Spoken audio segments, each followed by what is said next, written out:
todos. Presentar a Juan Grompone es una tarea difícil porque tiene un currículum muy largo. Lo más interesante es lo que él va a decir, pero de todas maneras hacerles algunas referencias, que bueno, que es ingeniero especializado en informática y comunicación, pero bueno, también como todo pensador inquieto, ¿no? Y comprometido con su tiempo, incursionó también en otros campos disciplinarios, como la historia de la ciencia, la lógica, la epistemología y hasta la ficción. Ha publicado muchos artículos en diversas revistas nacionales, internacionales, académicas, arbitradas, también en medios de prensa, y con mucho énfasis relacionado a la educación. Es miembro del IEE, es un senior member de la Academia Nacional de Ingeniería desde el año 93 y de la Academia Nacional de Letras desde el año 97. Tiene un sitio web que es precioso si ustedes lo visitan, es más que invitados a verlo, porque además de tener los PDF de algunas de las charlas de él, tiene publicaciones, presentaciones y tiene fotos familiares, unas fotos familiares que de alguna manera recuentan ese universo de migrantes y de familia, una faceta más lúdica de Juan que podemos conocer ahí, pero también uno podría pensar que lo hace, no es ingenuamente que lo hace también, porque uno puede pensar que es un hombre que es consciente de que está haciendo historia, es consciente de su tiempo, y de alguna manera es una ventanita para mostrarnos algo de él y que lo documenta, ¿no? Así que les invitamos a ver, la página es grompone.org, que bueno, que está buenísimo que la visiten. Gracias. Bueno, buenas noches. ¿Se oye? ¿Está funcionando? Bueno, vamos a hablar sobre este tema que es un poco crítico, ¿no? El paradigma del laberinto y la nueva educación.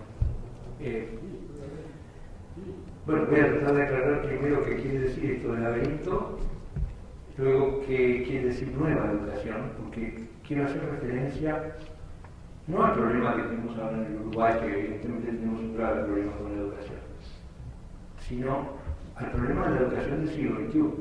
Es decir, el problema de la educación que deberíamos tener si todo funcionara como debiera funcionar. Entonces, igual tendríamos que pensar en reformarlo. Ese es el tema. Bueno, vamos a comenzar entonces. El problema comienza en el manejo de la información. Es decir, el centro del punto que quiero discutir es cómo ha cambiado el manejo de la información. Y lo más notable del manejo de la información es el crecimiento en cantidad. Es decir, es una cosa conocida que la información crece, la información que maneja la humanidad, en la información global, ¿no? Y la que maneja cada persona aumenta a lo largo del tiempo de una manera enorme. Es decir, aumenta de una forma exponencial y lo que es más importante, aumenta mucho más rápido que la economía, que el crecimiento de la economía, y mucho más rápido que el crecimiento de la población. Para eso quiero poner unas cifras convencionales. Por ejemplo, una cifra que se puede dar para el crecimiento de la información es el 6% anual. Esto es aproximadamente lo que crece en las bibliotecas, lo que crece en las publicaciones. Es una cifra, digamos, modesta, es decir, es seguro que en algunos campos crece mucho más rápido. 6% anual es una velocidad de crecimiento enorme, si tenemos en cuenta que la economía globalmente crece al 3%. Es decir, 3% es la cifra crítica de crecimiento. Es decir, cuando una economía crece a más del 3%, está creciendo muy rápido. Cuando crece a menos, se está estancando, ¿no? De modo que esta es la cifra global a que ha crecido la economía capitalista en los últimos 300 o 400 años aproximadamente. Y la población, una cifra que podemos dar es 1,5%. Por supuesto, hay algunas regiones que crecen al 2%, como algunos países de África, por ejemplo, pero hay algunos países, como la mayoría de los europeos desarrollados, que no crecen. Es decir, esta cifra del 1,5 es una cifra global razonable para el planeta. Y además tiene tendencia a disminuir, es una cifra que disminuye.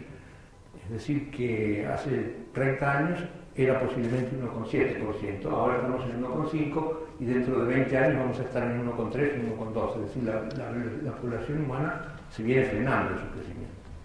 Entonces, fíjense que el resumen es que el crecimiento de la información que manejan los seres humanos y la humanidad en general aumenta al doble de la velocidad que la economía, es decir, que los bienes materiales que disponemos, y a su vez aumenta al doble de lo que crece la población humana en este momento. Eso quiere decir que la población humana tiene cada vez más bienes materiales y además tiene muchísimo más información.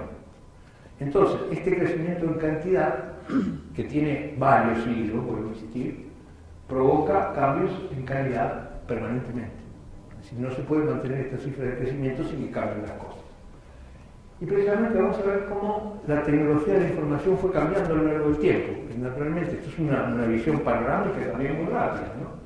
Por empezar, hacia 1450 se creó la imprenta, que fue el primer gran cambio en los últimos siglos, digamos en los últimos 5 siglos, sobre el manejo de la información. Es decir, eliminar los copistas manuscritos y pasar a la imprenta manual, pero automatizada, en definitiva, fue un cambio enorme en la multiplicación de la información que manejaba la humanidad. Hacia 1750 hubo otro enorme salto, que fue la aparición de la enciclopedia. Me estoy refiriendo en este caso a la enciclopedia francesa, la enciclopedia de la Revolución Francesa, que fue la primera, no fue la primera enciclopedia que existió en el mundo, pero sí fue la primera enciclopedia enorme. Me voy a referir además por qué este es un hito muy importante. Pero fíjense que entre la imprenta y la enciclopedia habían pasado 300 años nada más, aproximadamente. El siguiente hito lo pongo hacia 1900. 1900 es el momento en que se difunde el procesamiento automático de la información. Esto ocurrió por culpa del crecimiento de la población, curiosamente. Es decir, la Constitución norteamericana obliga a hacer un censo de población cada 10 años, porque de eso depende la Constitución, la Constitución del Parlamento, ¿no? Entonces, el censo de 1880 llevó 7 años su procesamiento. Entonces, con eso se llegó a la conclusión de que el censo del 90 no se iba a poder procesar a tiempo. Es decir, por el crecimiento de la población, la estimación que daba decía, no vamos a llegar al 1900 con los resultados del censo. Entonces, de alguna manera vamos a incumplir con la Constitución. Y esto fue lo que habilitó que se propusieron métodos mecánicos para procesar la información, y ahí se crearon las primeras tabuladoras electromecánicas y la tarjeta perforada. Es decir, ese es el nacimiento de la tarjeta perforada y del procesamiento electromecánico. Es decir, lo que se estaba usando era la vieja idea del telar de Jacquard, que tenía un siglo, para procesar el censo. Cada persona era una tarjeta de cartón perforada, y entonces el contar y el recabar información sobre ese censo se podía hacer muy rápidamente. Si ese censo se procesó en un par de años aproximadamente.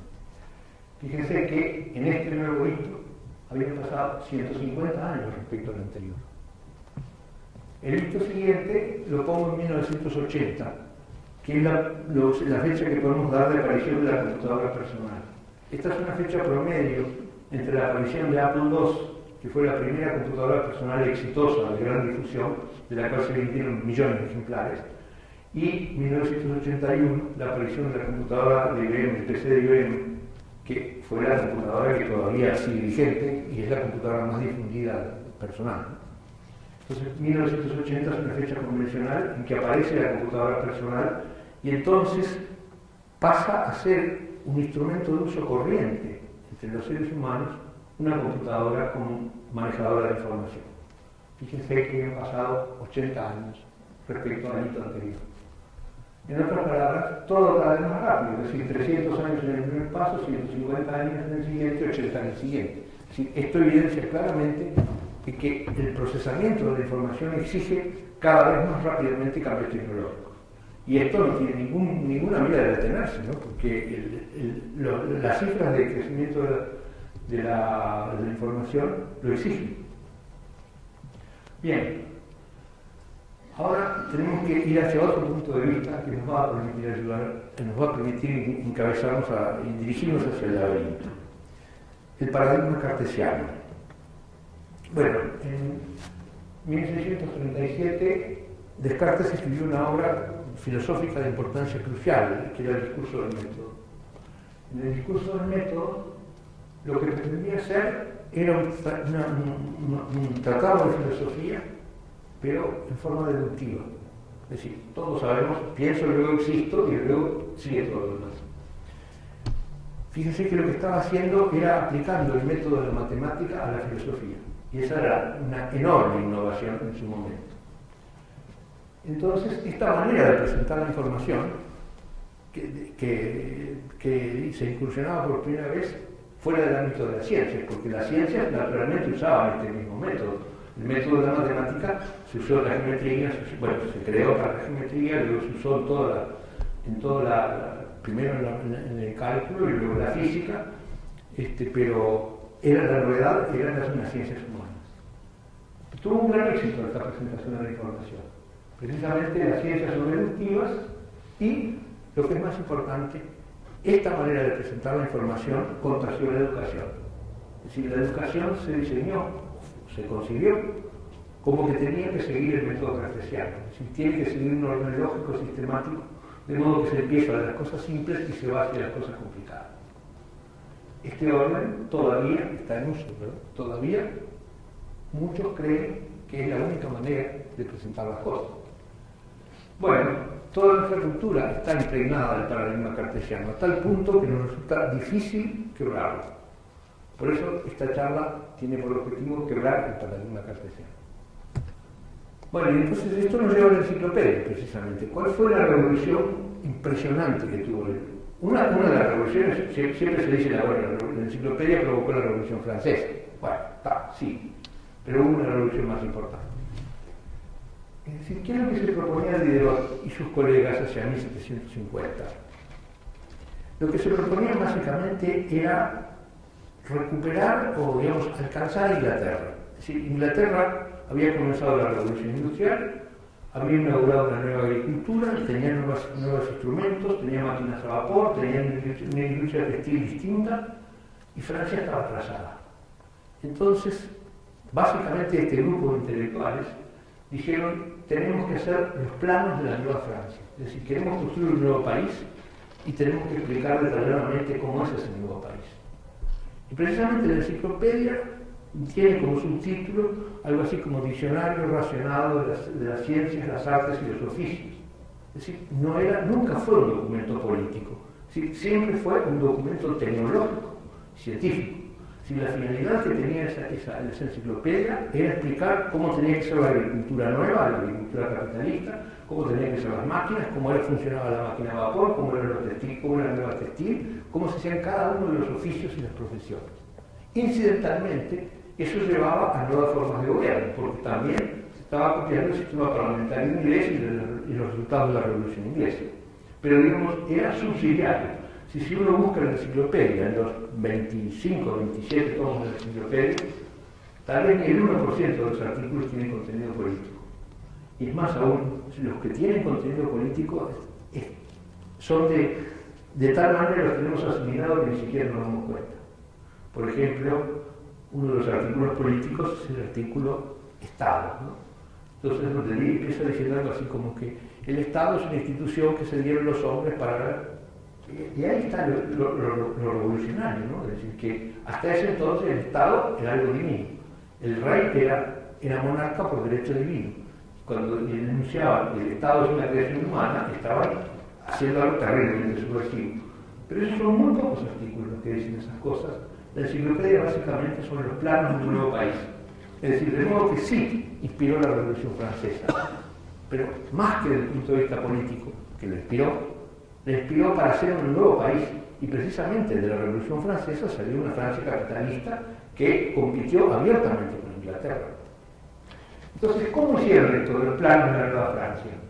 Hicieron una idea revolucionaria. Dijeron, no hay manera de hacer esto. Lo único que podemos hacer es cada uno de los que está ahí escriba sobre los temas que tenemos que escribir. Sobre el arado, sobre la agricultura, sobre el abono, sobre la cedería, sobre la cerámica, en fin, las distintas profesiones y oficios que existían. Cada uno escribe un artículo y listo. ¿Y qué hacemos con esos artículos? Los ordenaron alfabéticamente. Fíjense qué cosa más loca. ¿No? Qué cosa más loca es que los planos de la Nueva Francia eran una colección de trozos, en el fondo ordenados alfabéticamente, y es un orden totalmente arbitrario. porque depende, inclusive, no solo se arbitrario por el orden alfabético, el orden alfabético no tiene ningún orden cartesiano, ningún orden lógico, sino que además, a veces, escribían un artículo y entonces se daban cuenta, escribían un artículo que estaba, por ejemplo, en el segundo tomo, y cuando llegaban al quinto tomo se daban cuenta que había faltado algo, entonces escribían otro artículo con una letra que acomodara, ¿no? y ponían la referencia cruzada. Entonces, en definitiva, dividieron la información en trozos, la ordenaron alfabéticamente y pusieron vínculos entre ellos. Es decir, eso es lo que es una enciclopedia, una colección de trozos unitarios ordenados alfabéticamente y puestos con vínculos entre ellos. Esto es lo que podemos llamar un laberinto razonable. Fíjense que esto es absolutamente contrario al paradigma cartesiano. Si hubiera sido Descartes el que quería hacer los planos de la Nueva Francia, seguramente habría empezado. La Francia es un territorio que tal cosa. Y entonces, 2.500 páginas después explicaba cómo era un telar, ¿no? Es decir, eso hubiera sido más o menos el estilo cartesiano. El estilo de esta obra absolutamente revolucionaria en su estructura fue totalmente distinta. Fíjense que esto es exactamente lo mismo que hace Internet hoy. Es decir, que quien lee la enciclopedia no empieza por la letra A. Quien lee la enciclopedia empieza por lo que le interesa. Va al artículo que le interesa, lo lee y casi seguramente se da cuenta que ahí faltan cosas, pero que ahí hay referencias a otros artículos. Entonces luego de sacar una cantidad de músculos, porque los tomos son así de grandes y pesan kilos, entonces se llega a lo que se está haciendo. De modo que esto fue un cambio gigantesco en el manejo de la información y empezó a crear el paradigma del laberinto. Bueno, este método era un ejercicio gimnástico por los kilos que había que mover de papel, ¿no? Hasta que apareció el texto electrónico. Y por eso la revolución de la computadora personal permitió hacer que todo esto de los hipervínculos, es decir, del vínculo de un trozo con otro, pudiera ser automático. Y esto fue precisamente las nuevas propiedades que tenía el texto electrónico, que eran, por ejemplo, combinar textos e imágenes sin ningún costo adicional. En la enciclopedia hay unos 20 tomos, 15 tomos, 16 tomos de texto y 10 o 12 tomos de planchas, ¿no? Las figuras estaban aparte y es otro de los horribles trabajos, es ir a buscar el tomo en la plancha donde estaba la figura correspondiente. Bueno, el texto electrónico combinaba texto de imágenes sin que pasara nada, ponía hipervínculos automáticos, es decir, no había que hacer esa gimnasia de pasar de tomo en tomo, que es bastante molesta y bastante cansadora. Y además permitía buscar, el texto electrónico permitía algo nuevo, que es buscar con un mínimo esfuerzo. Es decir, la búsqueda electrónica es fantástica.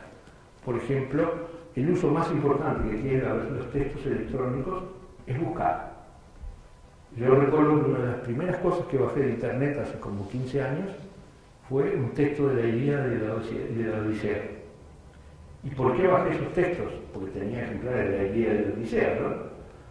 ¿Por qué los bajé? Porque quería saber cómo usaban la palabra hierro. Y buscar la palabra hierro en papel es un trabajo de años. En cambio, en forma electrónica es un trabajo de minutos y además sin error. De modo que ese aspecto de buscar con un mínimo esfuerzo es absolutamente esencial en el manejo de la información. Bien, esto cambió toda la manera de manejar la información, ¿verdad? Y esto es lo que precisamente nos permite generar la abstracción ahora del laberinto como paradigma, es decir, como un paradigma distinto al cartesiano. ¿Qué quiere decir? Que hay otra manera de presentar la información que no es por su orden lógico, sino que es en función del interés de cada uno. Es decir, ¿qué es lo que uno hace en la enciclopedia o qué es lo que uno hace en internet? Hace lo mismo. A mí me interesa, yo qué sé, saber qué es el fútbol o qué es el rugby. Entonces busco la palabra rugby y ahí tengo una cantidad de información y una cantidad de hipervínculos y sigo los que me interesan. Es decir, eso que es absolutamente natural ahora es lo que generaliza en forma electrónica lo que la gran creación de Diderot, que es la enciclopedia, y que esto es lo que podemos llamar el laberinto. Si esa información no está organizada de forma lógica, sino que está organizada de forma laberíntica, es decir, todo conectado con todo. Y uno empieza no por el principio, sino por su interés, por lo que le interesa. Bien, La búsqueda comienza por lo que se busca y se retrocede hasta comprender lo necesario. Esta es la manera de buscar en Internet, pero también es la manera como están estudiando los jóvenes. Mi hijo del medio, que estudió ingeniería, yo recuerdo perfectamente hace 15 años, que un día estaba preparando uno de los exámenes difíciles de matemática, ¿no? Uno de los análisis. Son materias difíciles y no hay nada más lógico y más ordenado que la matemática. Y entonces al otro día me acerco a ver qué estaba haciendo y estaba con el libro de matemáticas en el capítulo 15. Tenía abierto en el capítulo 15. Y yo digo, pero qué velocidad, empezaste ayer y estás en el capítulo 15. No, papá, empecé en el capítulo 15. Y yo digo, ¿y los anteriores? Dice, bueno, si cuando encuentro algo que no lo entiendo, voy y lo busco. Voy para atrás y lo busco. Yo en ese momento pensé, mi hijo es loco. Pero después fui viendo otras personas que le pasaban lo mismo. Es decir, otras personas que le pasaban lo mismo, nada menos que la matemática, el estudio de la matemática. Inclusive alguna vez que conversé con una colega francesa que decía que a sus hijos le pasaban lo mismo y ella no podía entender. Claro, un francés es lo más cartesiano que hay en el mundo. No podían entender cómo se podía estudiar la matemática así. Sin embargo, se puede y se hace. Bien, los manuales técnicos están escritos así. Entonces, imagínense, por ejemplo, lo que es el manual de un portaaviones. El manual de un portaaviones casi es inimaginable este papel, porque sería una biblioteca de muchos metros de volumen, ¿no? Imagínense que el portaaviones, por ejemplo, no le funciona el horno de microondas de la cocina del tercer puente. A nadie se le va a ocurrir agarrar el manual por el tomo 1 y seguir leyendo hasta que aparezca en el microondas del tercer puente. Lo que hace es busca dónde está cocina, dónde está microondas, dónde está tercer puente y va derecho. Y ahí empieza a leer. Y a medida que no entiende cosas, la recorre. Es decir, esa es la única manera de leer algo que es una información muy grande y muy compleja. Bien. Entonces hoy asistimos a la contradicción de los paradigmas, ¿no? El paradigma cartesiano que dice las cosas tienen que seguir un orden lógico y solo se pueden entender en un orden lógico, y el paradigma del laberinto que dice las cosas hay que empezar por donde a uno le interesa y seguir por su interés. Entonces tenemos una contradicción de paradigmas. Y por supuesto esta contradicción no se plantea para los nativos digitales. Es decir, las personas que nacieron en un mundo que ya había computadoras, digamos, los nacidos de 1980 para acá, no tienen ese problema, no tienen ese dilema y el laberinto les resulta absolutamente natural. Es a los emigrantes digitales, yo soy uno de ellos, yo nací antes de 1980, como resulta obvio. Es a nosotros que nos parece incomprensible, que pensamos que tenemos resistencia contra este modelo, contra este paradigma. Bueno, ¿cómo superar esta contradicción? Bueno, yo diría que superar la contradicción y el pasaje del paradigma cartesiano del orden lógico al paradigma del laberinto es el gran problema de nuestro tiempo de manejo de la información. Y esto es a donde apunta lo que voy a hablar sobre educación. Bueno, pero antes de eso, quiero mostrar que este paradigma del laberinto también tiene en sí un problema epistemológico. Porque, por ejemplo, la ciencia también funciona como un laberinto. ¿Por qué? Porque el investigador científico está estudiando un problema que es el que le ocupa, y es muy frecuente que lo que encuentre es una cosa inesperada. Es decir, la mayoría de los grandes descubrimientos científicos ocurren buscando otra cosa. Ahora, ¿por qué? Siempre se dice, bueno, tuvo suerte. No, no tiene suerte. Es decir, es una persona preparada en un determinado campo que está analizando un problema y de repente ve algo que le llama la atención. Y entonces ese algo que le llama la atención descubre que es importante y entonces sigue por ese lado. Es decir, que la actitud del investigador es siempre estar atento al laberinto. Es decir, todo investigador sabe que en cualquier momento le aparece una cosa inesperada y la tiene que seguir, no puede perderla, tiene que seguir porque ahí hay algo muy importante. Bueno, la historia de la ciencia tiene muchos ejemplos, ¿no? Y esto no es casual. Esto no es casual, esto es una posición mía, ¿no? Puede no ser convincente. Yo creo que esto es así porque la realidad es así. La realidad es laberíntica. Es decir, al lado de una cosa aparece una cosa enormemente compleja. Es decir, que uno está buscando el bosón de Higgs y de repente se encuentra con un mundo nuevo. Es decir, eso pasó una y otra vez en la ciencia. Es lo que sucede es que la realidad posee esa estructura del laberinto. Es decir, que nuestra manera de presentar la información, ahora que es enorme, coincide con lo que realmente pasa en la realidad. Bien, los caminos de la investigación no siempre son lineales y siempre se den las inesperadas. Bueno, y por esto, el método de la ciencia es esencialmente el método darwiniano, ¿no? Es decir, es el método de probar, variar y tratar de descubrir qué es bueno y qué no es bueno. Y en cada momento lo que hace el investigador es explorar todas las direcciones posibles, o digamos, el conjunto de investigadores está explorando todas las direcciones posibles y está atento a la aparición de cosas nuevas. Ese es el método de la ciencia, en definitiva. También es el método de la tecnología. Y precisamente es el reflejo de la estructura compleja de la realidad. Bueno, pero no solamente ahí está el laberinto, sino que el laberinto está cambiando la economía. Yo entiendo que estamos en una nueva fase de la economía capitalista, porque el procesamiento electrónico de la información cambió algo muy sustancial en la economía. Por ejemplo, en la sociedad capitalista hay fases o etapas, es decir, eso que hay fases o hay etapas en la sociedad capitalista se sabe desde siempre, ¿verdad? Por ejemplo, tenemos una primera fase que es una fase comercial que podemos decir de 1500 a 1900. Las fechas son convencionales. 1500 es el promedio entre el viaje de Cristóbal Colón y el de Vasco da Gama, ¿no? Es decir, el viaje de Oriente y el viaje de Occidente, ¿no? Hacia América y hacia Asia.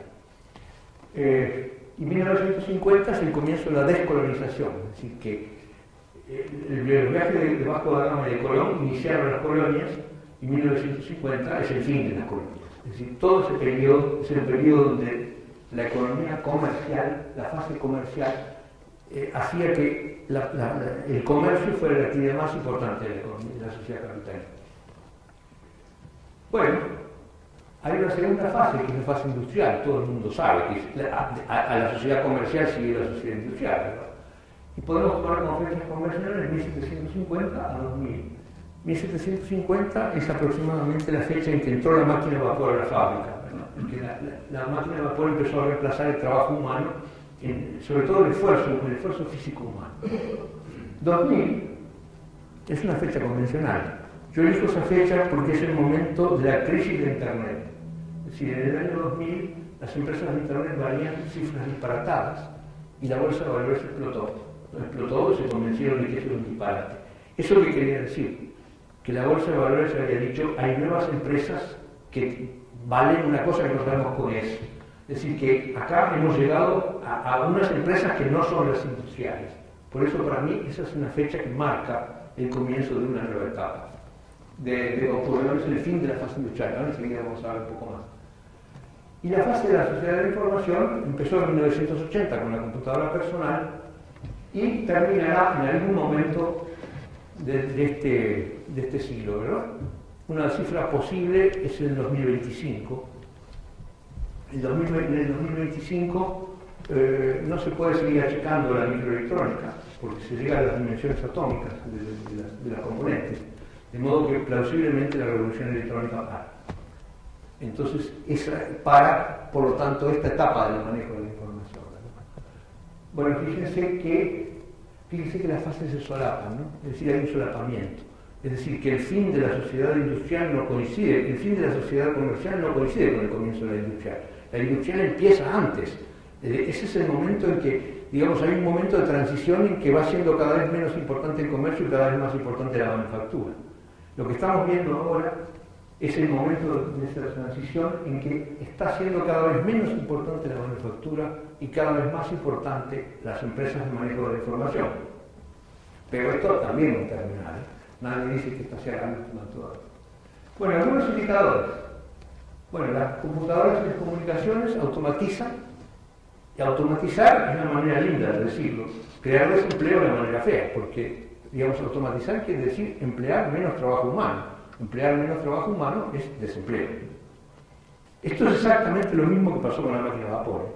Exactamente lo mismo. Es decir, que reemplazar la fuerza física por la máquina a vapor es lo mismo de trágico y de ventajoso que reemplazar el manejo de información por una máquina automática. Bien, se generaliza una sociedad global. Digo que se generaliza, porque fíjense que tanto Vasco da Gama como Cristóbal Colón fueron los creadores de la sociedad global.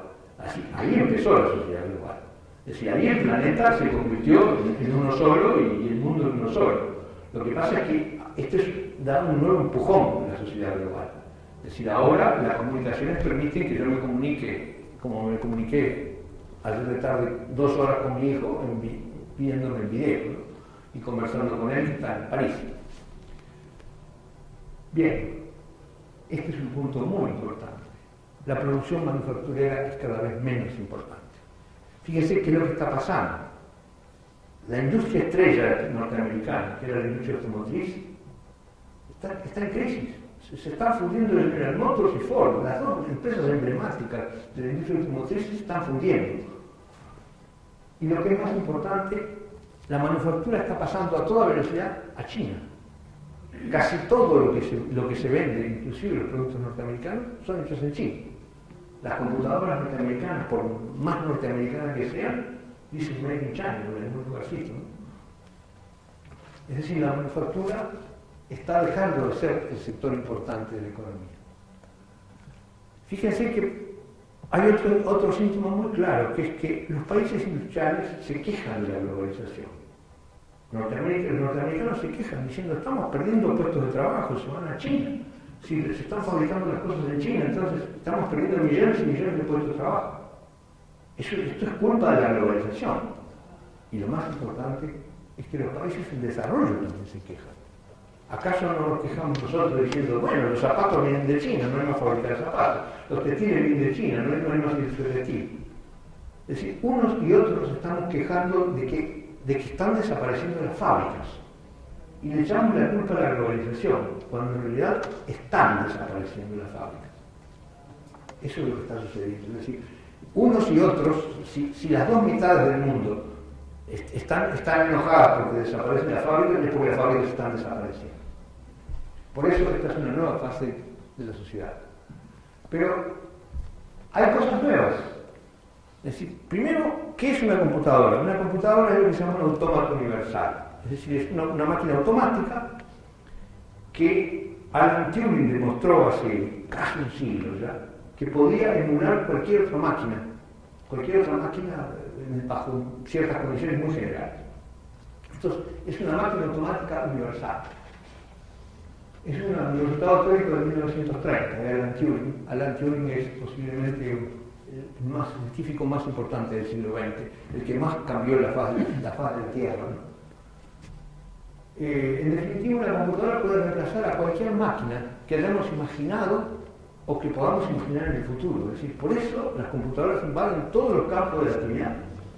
Es decir, empezaron haciendo cuentas con las calculadoras, luego sirvieron editores de texto, luego sirvieron para hacer tipografía, para dibujar, luego son relojes precisos, luego GPS, luego tablets, luego teléfonos, luego lo que quieran.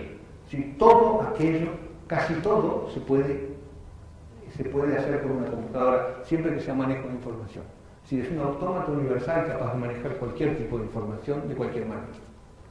Bien, y entonces esto hace que todos los trabajos que sean rutinarios, pongo rutinarios entre comillas, van a ser tarde o temprano automatizados. La palabra rutinaria está puesta entre comillas porque hay que tomarla con mucho cuidado.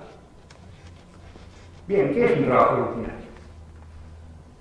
Bueno, si un trabajo se puede describir en términos precisos, es un trabajo rutinario. Miren que esto es mucho más delicado de lo que parece. Que un trabajo se pueda describir en términos precisos no es para cualquier trabajo. Hay trabajos que se pueden describir en términos precisos. Por ejemplo, multiplicar los números. Por ejemplo, hacer una copia de un plano.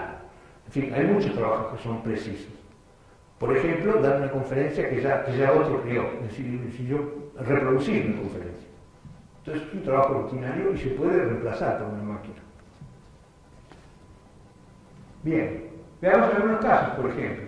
corregir la ortografía, hacer cálculos numéricos. Estas son dos cosas cotidianas, todo el mundo sabe que una computadora puede hacer esto.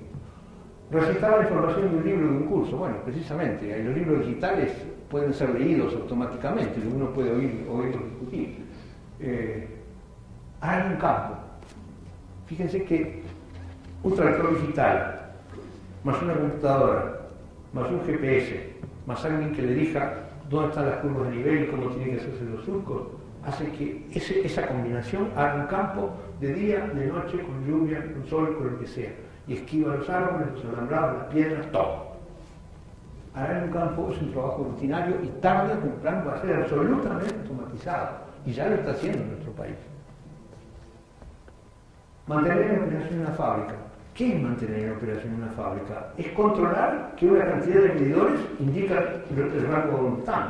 Es decir, que esta máquina está dentro de la velocidad, y que este hilo no se rompió y que tal temperatura no se pasó ni del máximo ni del mínimo. Esto es automatizable y por lo tanto es de rutina. Es decir, en una fábrica moderna, piensen en lo que es, por ejemplo, UPM, trabaja muy poca gente. Muy poca gente. Si no me equivoco, en un UPM en 3 turnos trabajan 300 personas. 300 personas, 100 por turno. Bueno, ensamblar, mezclar, medir, vigilar, todo eso son tareas rutinas y todas van a ser automatizadas y todas van a desaparecer. Es problema de tiempo. Bien, el desempleo. Esto trae desempleo en las tareas rutinarias. Por ejemplo, los bancos. Piensen en lo que era un banco hace 20 años. La cantidad de gente que había en un banco hace 20 años y lo que pasó luego de los cajeros automáticos, la consulta de las cuentas corrientes por internet, las operaciones de distancia. En muy poco tiempo no va a estar ni el gerente del banco. La publicación de información. Fíjense lo que es hoy la publicación de la información. El autor prepara el original que va a la imprenta. Es decir, casi el trabajo del editor tiende a desaparecer, porque en realidad el autor puede escribir todo y llegar a un punto que está casi listo para escribirlo, no hay casi nada para hacer intermedio. De modo que el editor es un intermediario que desaparece, como todos los intermediarios, como todos los intermediarios que van todos a desaparecer porque lo único que hacen es manejar información. La reforma del Estado. ¿Qué es el Estado? El Estado hace muchas cosas, ¿no? Es decir, estoy pensando por ejemplo en el Estado uruguayo, pero básicamente el Estado, la mayoría de las cosas que hace son trámites, ¿no? Y los trámites son manejo de información. Fíjense, por ejemplo, hace muy poquitos días, hace cuestión de un par de días, se anunció que una oficina en el Uruguay no puede pedir la información que tiene otra oficina del Estado. La tienen que pedir, tienen que pedir. Es decir, en otras palabras, el trámite dejó de emplearme a mí como mensajero. Cuando me dicen, vaya a la oficina allá a pedir la partida de nacimiento y entregue ese papel a esta oficina acá porque se lo están pidiendo, se está haciendo un absurdo. Yo lo que estoy actuando es de correo entre dos oficinas que tienen la información y que pertenecen al mismo Estado. Todo eso va a ser automatizado y eso va a crear un enorme desempleo en el Estado. Bien. Pero a su vez, además de este desempleo enorme que se va a crear empleos en cosas nuevas. Es decir, que en las tareas que no son rutinarias, ahí aparecen nuevos trabajos. Y lo peor es que todo esto pasa a lo largo de la vida de una persona. Si yo siempre digo, cuando yo nací no existían las computadoras. Y en este momento debo tener arriba de mi cuerpo en este momento 4 computadoras, una en el reloj, 2 acá en estos aparatos, sí, tal vez otra más acá y el teléfono celular, 5 computadoras tengo encima. Bien, tareas no rutinarias. Vamos a aliviar un poco la tensión. Hay tareas no rutinarias. Bien. Primera tarea no rutinaria, responder preguntas a un alumno. Cualquiera que ha dado clases sabe que lo más difícil, lo más inesperado, lo más terrible de la tarea docente es responder preguntas. Y la respuesta más importante que hay que poder dar es, no sé, lo voy a averiguar. Pero esa tarea es no rutinaria, porque el pensamiento laberíntico de los jóvenes puede mucho más que todos los conocimientos del sabio más sabio. Siempre a alguien se le puede ocurrir una cosa nueva que además tal vez ni siquiera se sabe. Tal vez no siquiera se sabe. Corregir trabajos, reparar fallas, corregir, reparar.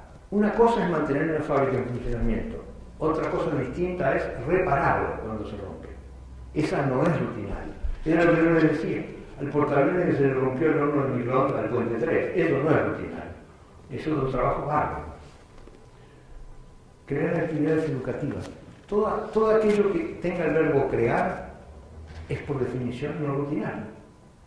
Es decir, la tarea de creación no es rutinaria y no se puede automatizar. Se puede hacer manejo de información, pero no se puede automatizar. No hay una manera precisa de decir cómo se crea un cuadro nuevo, una nueva pintura exitosa. No hay ninguna receta para escribir una novela que tenga éxito. No hay ninguna receta para hacer una película de cine que tenga éxito del público, por ejemplo, o que tenga interés. Bueno, escribir poesía, novelas, argumentos de cine, la investigación científica y tecnológica. No hay ningún método, no hay ningún manual que diga, leyendo ese manual y siguiendo todos los pasos, usted llega a premio Nobel en física. No existe ese manual, no se puede escribir. El diseño en todas sus formas, todo lo que implica diseñar, que es en definitiva crear, son tareas no rutinarias. Las relaciones interpersonales, esto es otra cosa muy importante, y pongo por el primer lugar a los jueces. La tarea del juez es una tarea no automatizable. Uno puede pensar en forma muy trivial de que el juez lo único que hace es se fija que dice la ley y lo resuelve. No, señor, porque las leyes son incompletas, a veces son contradictorias y a veces no tienen en cuenta el caso que realmente está pasando. Inclusive en Inglaterra existe lo que se llama la regla de oro, que es que la autorización que tiene un juez para no aplicar la ley si la aplicación de la ley conduce a una injusticia. Porque es el reconocimiento de que las leyes son incompletas, limitadas y todo eso. Bueno, los médicos. No hay ningún programa de diagnóstico que pueda diagnosticar como un médico. No, por más que se hayan intentado automatizar todos los medios, y hace muchos años que se está intentando hacer eso, siempre los diagnósticos son tontos, son precarios, no salen de una... Y además cuando se enfrentan a una situación difícil no la pueden resolver. Lo mismo los psicólogos, los educadores, porque los educadores no son importantes para dar clases, son importantes para responder preguntas y corregir trabajos. Esa es la tarea esencial del educador, no dar la clase. No dar la clase se puede filmar y se puede reproducir perfecto. Bueno, los actores, todos. Bueno, esto exige nuevas habilidades. Es decir, tenemos que pensar el mundo que ya no es más una línea de montaje, no es la fábrica de Ford, la línea de montaje que hacía automóviles. La prueba está que la fábrica Ford se está fundiendo. Ahora hay que pensarlo como un taller de diseño. Es decir, las tareas son ahora tareas más bien parecidas a un taller de diseño y no una línea de montaje. Bueno, para esto hay que adquirir nuevas habilidades. Una de ellas, educar de otra manera, que es lo que vamos a ocupar. Hay que preparar para las actividades creativas. Bueno, como hay desempleo, hay que reeducar a los viejos trabajadores. Cualquiera de estas cosas es bien difícil, ¿eh? Fíjense que una nueva educación, enseñar a ser creativos y reeducar trabajadores, son tareas realmente terribles, caras, costosas y muy difíciles de encarar. Bueno, son desafíos nuevos muy difíciles. Bueno, y finalmente entramos en la nueva educación, ¿verdad? Ahora, todo esto fue el prólogo para decir por qué creo que lo que les dije al principio. Supongamos que no tuviéramos ningún problema en la educación. Es decir, que la educación primaria enseñara a todo el mundo a leer y escribir, las operaciones y la cultura básica, que la enseñanza media no tuviera deserción, todo el mundo la cumpliera, hiciera la educación básica perfecta, todo eso marcha, y que la educación universitaria fuera perfecta, que tal como está planificada, ¿verdad? Bueno, aún así estamos en el siglo XX, no en el siglo XXI. Bueno, precisamente porque nuevo paradigma, nueva educación.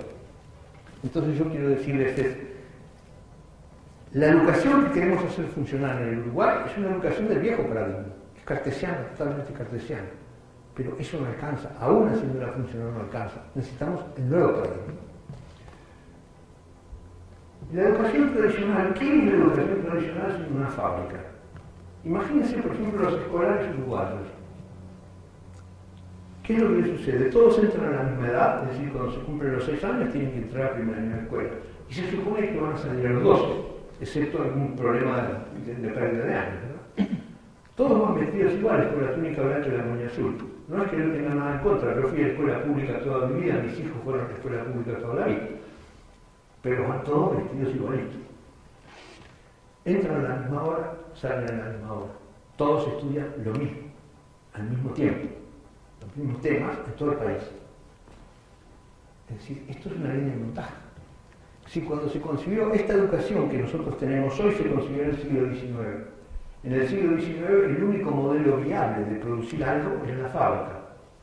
Entonces, ¿cómo se produce gente educada? Del mismo modo que se producen automóviles, telas y zapatos, con una línea de montaje. Todos se visten igual, todos se entrevistan a la misma hora, todos estudian lo mismo. Al final se verifica el producto, es decir, hay examen. Es el examen de pasa o no pasa que tiene la fábrica. Bien, pero si la fábrica está desapareciendo de la economía, también tiene que desaparecer de la educación. Es decir, este es un punto bastante importante. Por eso perdí tanto tiempo en mostrar que estaban desapareciendo las empresas fabriles, ¿no? Y que las empresas más grandes y más ricas eran las empresas como Google o como las redes sociales o los buscadores, que son las empresas que ganan más dinero en este momento y que tienen más recursos. Bueno, entonces, el nuevo modelo. Bueno, ¿cuál es el modelo alternativo? Es decir, ¿cómo tendríamos que pensar la educación? Tendríamos que empezar a tener en cuenta una cosa que es obvia. Somos todos diferentes. Es decir, los seres humanos son todos distintos. Tienen distintos pesos, distinta altura, distinta edad, distintas cosas, distintas habilidades. Somos todos distintos. La igualdad es la de oportunidades, no de que todas las personas son iguales. Las personas son todas distintas. Las bolsas digitales son distintas. Bueno, cada uno tiene una velocidad a la cual puede aprender. Es decir, tiene una velocidad a la cual puede seguir su laberinto. Y son todas distintas. Está el caso famoso, un caso histórico, pero vamos a poner un caso real que rompe los ojos. Einstein era considerado un niño retrasado en la escuela. ¿Por qué? Porque era lento.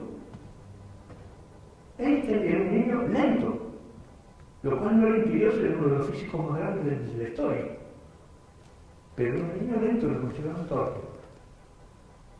Bueno, alcanzar la meta, es decir, que haya un control al final, no importa. Es decir, lo que importa es haber recorrido el camino.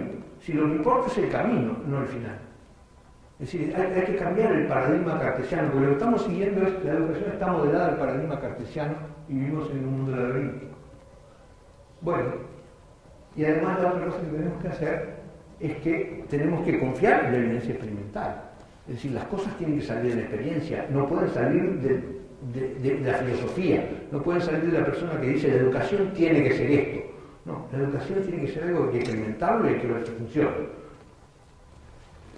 Bien, quiero ponerles un caso paradigmático, muy poco difundido,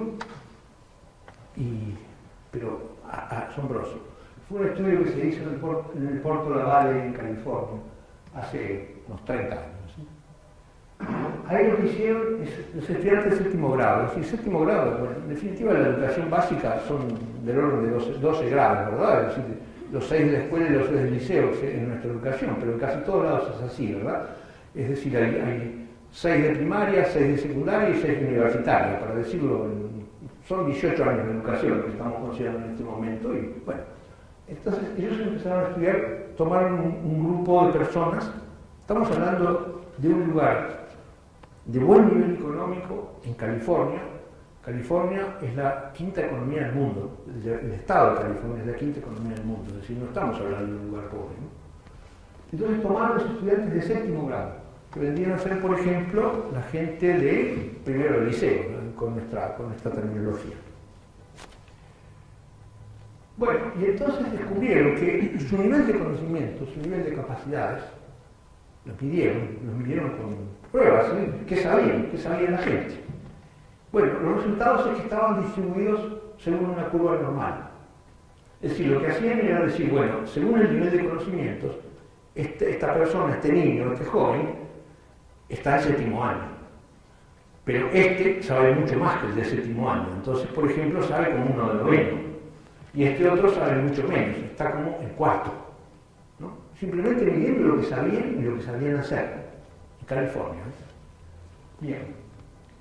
En unos 30 alumnos había por lo menos uno, fíjese, en séptimo grado, había uno que estaba en segundo grado. Es decir, había un estudiante del liceo que tenía el nivel de conocimiento de segundo año de escuela. Uno por lo menos. Y lo que era más asombroso es que había uno por lo menos que estando en séptimo año tenía el nivel de conocimiento de 12. Es decir, estaba en el primer año de la educación media, pero tenía el nivel de conocimientos como si yo hubiera salido de la educación media. En definitiva, era una campana de Gauss que daba cómo se distribuía la población según sus conocimientos reales, sus conocimientos medidos. Estaban todos en séptimo año, en séptimo grado, pero sus conocimientos tenían una distribución en forma de campana totalmente inesperada. Y esto, vuelvo a insistir, en un medio cultural económicamente alto, ¿no? Es decir, que ahí no había ningún problema de conflictos económicos o de un ambiente familiar con problemas, no se trataba de eso. Bueno, aquí tenemos lo que es la distribución normal, ¿no? La distribución normal es esa campana. La campana esa tiene una cosa que es lo medio, la letra mu, la que está en el medio, es la que dice lo que se llama la media de la distribución normal. Se supone que los alumnos del séptimo año, la media está en el séptimo año. Pero eso no quiere decir que no haya alumnos que estén mucho más adelante, como se puede ver, creo que esto, ahí está, como se puede ver toda esta zona. ¿Sí? Estos son los alumnos del séptimo año, pero todos estos están un poquito más adelante, y todos estos están un poquito más atrás, inclusive hay algunos que están bastante lejos. Bueno, la curva normal, los parámetros básicos son precisamente la media, es decir, este valor, que es el valor del pico, y este valor, que es lo que se llama la desviación típica, es un valor que mide qué tan lejos estoy de la media, ¿no? Es decir, cuánto estoy a 1 unidad, 2 unidades, 3 unidades de la media, en fin. Es un poco técnico, pero no importa, la cosa se va a ir aclarando con el ejemplo que estamos viendo. Bien, apliquemos el caso el caso del Porto de la Valle. Entonces, supongamos que la media es séptimo, ¿no? Es el grado séptimo, ¿no? Es decir, que son los estudiantes que están en el séptimo año. Entonces, es de esperar, si el sistema educativo funciona bien, y se supone que ese sistema educativo funcionaba bien, es decir, que no tenía, por ejemplo, problemas anómalos como algunos de los que encontramos nosotros ahora en el Uruguay. Digamos que era como el sistema educativo en 1950 en el Uruguay. Entonces, digamos que la media se encontraba en que los alumnos, la cantidad mayor de alumnos estaban en el séptimo grado, ¿no? Es decir, los que estaban en el séptimo grado estaban en el séptimo grado. Bueno, y supongamos que entonces los que pasaban de grado eran los que estaban entre 6 y 8, ¿no? Es decir, los que estaban o un año atrás o un año adelante, esos eran los que pasaban, porque eso es lo que razonablemente cumplían con lo que se exigía en el control de calidad, es decir, en el examen. No sé si se comprende entonces, ¿no? Es decir, los que estando en el sexto tenían el conocimiento del sexto, bueno, no estaban, no tenían todos los conocimientos, pero seguramente podían seguir. Y los que tenían un poco más de conocimientos pasaban sin ningún problema, ¿no? Entonces supongamos que precisamente, digamos, esto era 7, esto era 6 y esto era 8. Entonces, claro, naturalmente, acá, si esto es 8, hay 9, hay 10, en fin. Y era lo que yo les decía, hay algunos poquitísimos, que pueden estar en 12. Y hay algunos que pueden estar muy atrasados. Bueno, vamos a verlo ahora de una forma un poco más dramática. ¿Quiénes aprueban el curso? Siguiendo esta curva normal. El 68%. Es decir, son todos estos que están acá en esta zona. Es decir, todos los que están más o menos el año que corresponde, es decir, o el año anterior o el año siguiente de conocimiento. Estos pasan, pero son el 68% los que aprueban el curso. No es muy distinto de lo que pasa en todos lados. Esto es exactamente lo que pasa en el Uruguay, o parecido. Pero acá empiezan los problemas. Fíjense que acá, en esta zona, los que están en 7, en el grado 7, pero están en el 9, en el 10 o en el 11 o en el 12, estos son el 16%. Y estos se aburren. Estos pobres desgraciados que están 2 años adelante que los demás, se están aburriendo todo el tiempo, es decir, pierden el tiempo de una forma lamentable, es un aburrimiento total, se sobran para la clase que están. Y mucho peor es lo que pasa del otro lado. Otro 16%, que es los que están por debajo, eso repite, porque eso no pasa. Entonces fíjense qué es lo que sucede en una situación real de la educación actual cartesiana, que se supone que todos somos iguales y no lo somos. Bueno, que digamos un 68% aproximadamente pueden aprobar el curso y seguir adelante. Por supuesto, el que viene rezagado va a empezar a estar cada vez más rezagado, ¿no? Que puede llegar un momento que deje de pasar, ¿no? Hay un 16% que está perdiendo el tiempo lastimosamente, podría estar mucho más adelante y no lo está. No lo está porque no lo deja la edad, ¿verdad? Es decir, como había que entrar a los 6, a esa edad tiene 13 y entonces usted tiene que estar en este año, no puede estar 2 años más adelante porque mire si el de 13 va a estar con lo de 15. Y lo que es más lamentable es que hay un 16% que repite. Fíjense que esto no es muy distinto de lo que pasa. Esto no es muy distinto porque esta es una distribución natural, es la distribución natural de las velocidades de estudio de la gente y de capacidades de la gente. Bien. Esto plantea el tema fundamental que es la edad para educar. ¿A qué edad hay que educar? ¿Qué cosa? Bueno, originalmente el diseño de la educación cuando se empezó en el siglo XIX, todo se basaba en teorías. Los pedagogos eran grandes pensadores que tenían una verdad, no sé, extraída del cielo y que entonces diseñaban un sistema educativo y entonces decía, primero se estudia la suma, luego la multiplicación, luego tal cosa, luego esto. O sea, regulaban todo y decían qué es lo que había que hacer.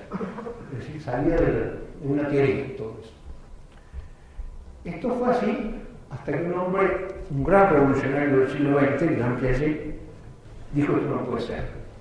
Es decir, la pedagogía tiene que ser experimental, hay que experimentar a qué edad se aprende cada cosa. Entonces estudió de forma experimental la génesis del conocimiento entre los niños y los jóvenes. Publicó una cantidad de libros, es decir, publicó más de 10 libros, que todos tienen el título más o menos igual. La génesis de la noción de suma entre los niños, la génesis de la noción de velocidad entre los niños, entre los jóvenes, ¿no? A veces cambiaba para niños por jóvenes según la edad que fuera. Y entonces estudiaba experimentalmente cuándo adquirían esas capacidades. Bien, pero, hay un pero. Piaget, un tipo absolutamente genial, para mí el más grande psicólogo que ha existido hasta ahora, y el más grande pedagogo que ha existido hasta ahora, casualmente creo que el entomólogo, si venía de las ciencias naturales.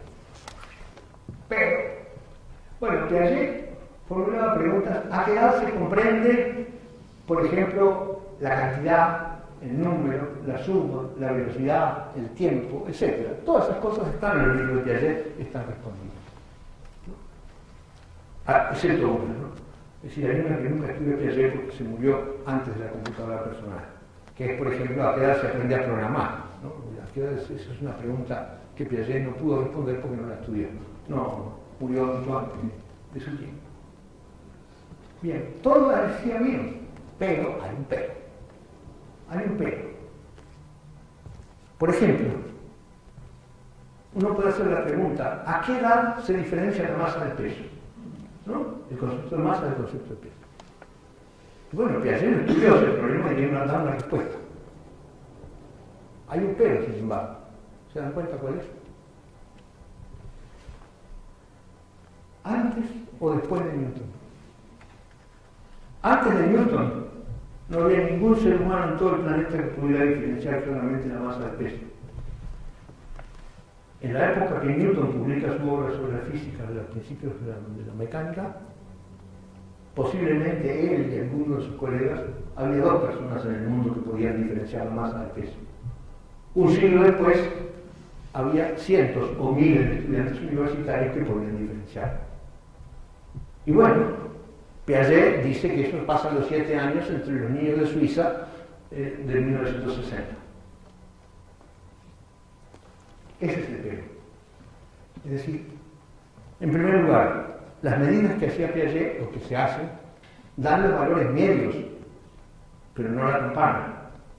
Es decir, además, además del valor medio, es decir, la noción de suma se aprende a los 7 años, por ejemplo, a 6 años, es decir, a los 6 años en promedio, pero hay una campana, y hay que tener idea qué ancho tiene esa campana para saber qué niños van a los 6 años saben sumar varias veces, mucho, cuántos niños antes de entrar a la escuela saben leer, cuántos niños saben sumar, cuántos niños saben leer estas cosas.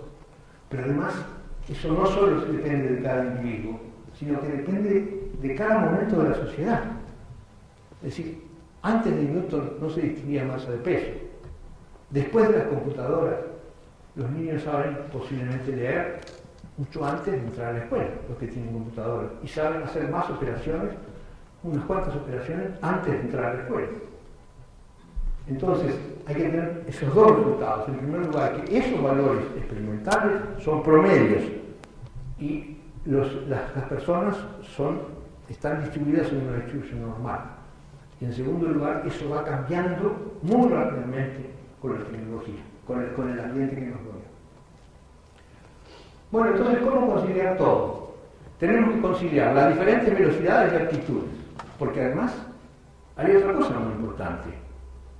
No todas las personas les interesan las mismas cosas.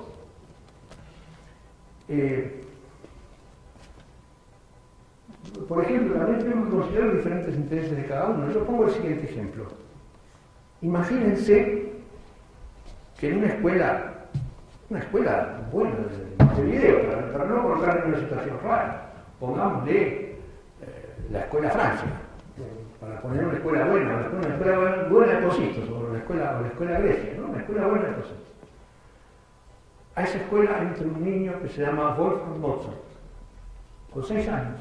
Entra el niñito con 6 años, si quiere con la peluca, los zapatos de tacuento, todo eso. 6 años, Wolfgang Mozart, entra a esa escuela. ¿Qué sale? ¿Sale el autor de la flauta mágica? ¿O sale un suicida, un fracasado, un amargado? ¿Qué? ¿Qué pasa con los niños que quieren ser músicos? ¿Qué pasa con los niños que quieren ser deportistas? ¿Qué pasa con los niños que no toleran la matemática? ¿Qué pasa con los niños que solo les interesa la matemática? Es decir, el sistema educativo no está preparado para eso. Y eso es lo que hoy no importa. Es decir, no solo hay diferentes velocidades, y eso lleva una campana, y eso hace que no se puedan clasificar los estudiantes por la simple edad, sino que habría que clasificarlos por a qué velocidad pueden aprender y por cómo realmente van aprendiendo, sino que además por los intereses. Es decir, ¿cómo vamos a agarrar a un niño que posiblemente sea un genio del fútbol, un Maradona, y no lo dejemos llegar a ningún lado porque no aprendió a multiplicar los números de 5 cifras? ¿No? O a Mozart, que de repente no le interesaba para nada saber cuál era la altura del Everest, o de qué color era, cómo eran los colores del espectro luminoso, ¿no? A él lo que le interesaba era la música. Y era superdotado para la música. Entonces, ¿qué es lo que sucede? Que tenemos que diseñar un sistema educativo que tenga que ver con los intereses de cada uno y con las velocidades de cada uno. Y además con las diferencias culturales y regionales, es decir, un sistema educativo para el Uruguay 2010 no es lo mismo que para el Uruguay 1950. No es lo mismo.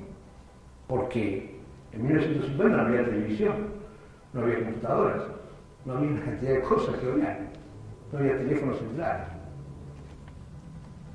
Bueno, y además hay que tener en cuenta la campana de Gauss permanentemente, ¿no? Es decir, no se puede guiar por los valores medios. El problema es, ¿hay una respuesta para esto?